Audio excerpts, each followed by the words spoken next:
welcome to The Firm. We're tracking Parliament this week, so it's all about legislation on the show today. The GST Constitutional Amendment Bill is tabled. Petroleum products are in, but out.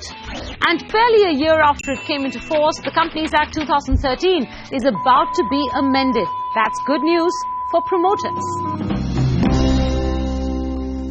Well, it's hot off the press in a manner of speaking. Just hours ago on Friday afternoon, the Parliament tabled the GST Constitutional Amendment Bill. Now, it's a bill that makes important concessions to states.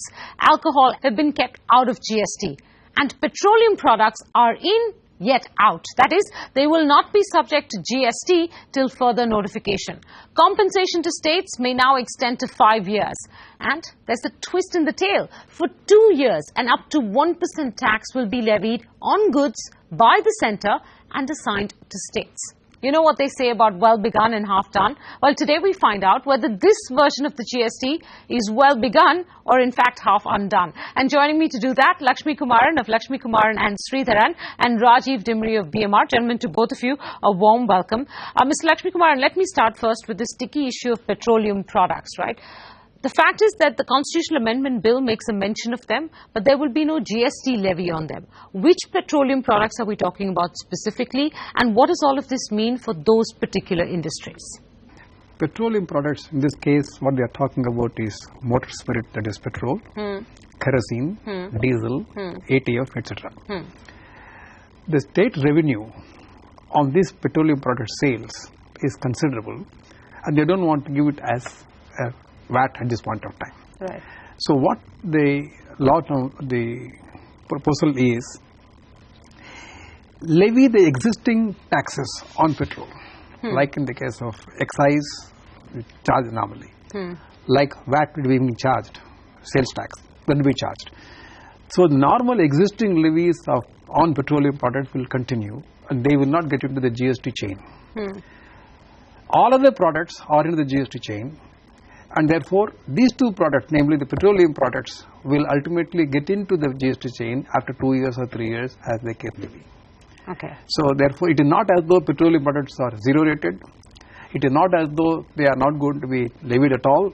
They will be levied the existing levies, both excise and the sales tax, local taxes, etc., interstate sale, all those things as it is going on today, it will continue, and they will be brought into the GST net after 2-3 years when the states are comfortable. So they're in GST, but they're in suspended animation. Exactly. Rajiv, I think what we were trying to understand is when you say petroleum products, as Mr. Lakshmi Kumaran has pointed out, it seems to refer to only 5 products. It does not apply to all the derivatives of petroleum products, which is where the fear lay, right?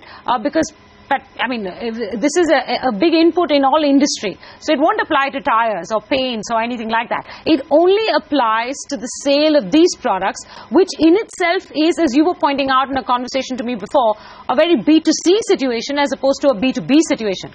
The fear was that if you don't bring petroleum products in, does the supply chain of all other industries that use petroleum products as an input get impacted by this? So, I agree with you. There are 2 points that I wanted to make. One, the policy of exclusion of these specific petroleum products has been around since 2005. So, there is no change in either the list or the thought around it. Okay. As Mr. Lakshmi Kumaran indicated, that it is an extremely high component of revenue for each state, and everybody is concerned about it. Again, to name the products, it is crude, it is high-speed diesel, it is petrol, it is aviation turbine fuel, and it is natural gas. Of which crude, aviation turbine fuel and natural gas is actually an industrial input largely for power and for petrol products, and therefore that high taxes will continue. It's the diesel and petrol which is somewhat you and I consume it for our cars, and of course that's not the only application, but it is the revenue implication that is keeping it out, and that policy has remained that way since 2005 or even prior. But it is not going to impact what your concern was, that is impact plastic industry and tire industry. No, that will remain part and parcel of a normal manufacturing industry and inside GST. So Rajiv, what does that mean in fact for industries such as power that use these as fuel? Well, power is outside of GST, and therefore any fuel that they go, whether they take natural gas, whether they take any other form of fuel, crude of course doesn't go to power, that will go to refinery. And today there are concessionals available to power industry because it all fuel cost adds to the power tariff. And those details will emerge as and when the draft laws and the rate schedule will come out. But one thing is clear, that the power industry is outside of GST. So is the refining industry then? So is the refining industry then? Well, refining industry in itself is not. So if crude comes into a refinery, and if refinery comes out with 20, 30 different products, only 5 products are excluded. Everything else is part of regular GST. Is this the best way we could have done this? In fact, there is the only way. Now, not the best way. The only way they could have done it. There is a difference between petroleum products and petrochemicals. In fact, apart from petrol, you have got a product called raw naphtha. Raw naphtha is the main raw material for the production of petrochemicals. That is not kept out of GST. It is part of GST. Okay, fine. So therefore, that chain continues. Okay. Only petrol is taken out. Would there be any difference in the incidence of tax on, let's say, the petrol and diesel that you and I buy to run our cars? Should not. Because the existing level will continue. So you're saying this is the only way we could have proceeded on GST? This is not a half-baked GST. This is not a flawed GST design. No, you see, ideally all of them should have been in. Right. But India is now trying to get into the GST in a phased manner. They don't know what is going to happen, how much the revenue loss, etc. Since the centre is also promising to compensate the states where there is a loss of the revenues because of the GST introduction, so they want to move cautiously. So therefore, they take into account the concerns of the state governments, and they say, all right, we will keep this major revenue earner for you out of the scheme for the person. Learn from this experience next 2-3 years how the GST functions.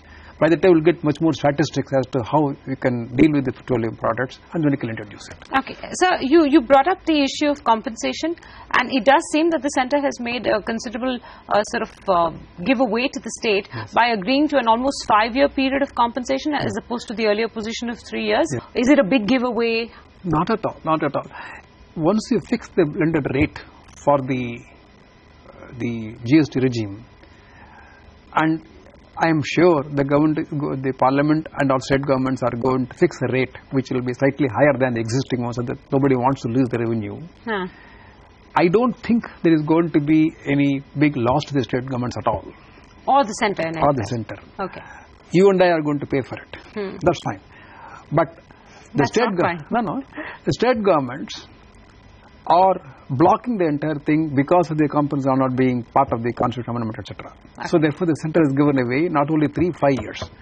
So that should help to bring all the states on board with this move. Okay.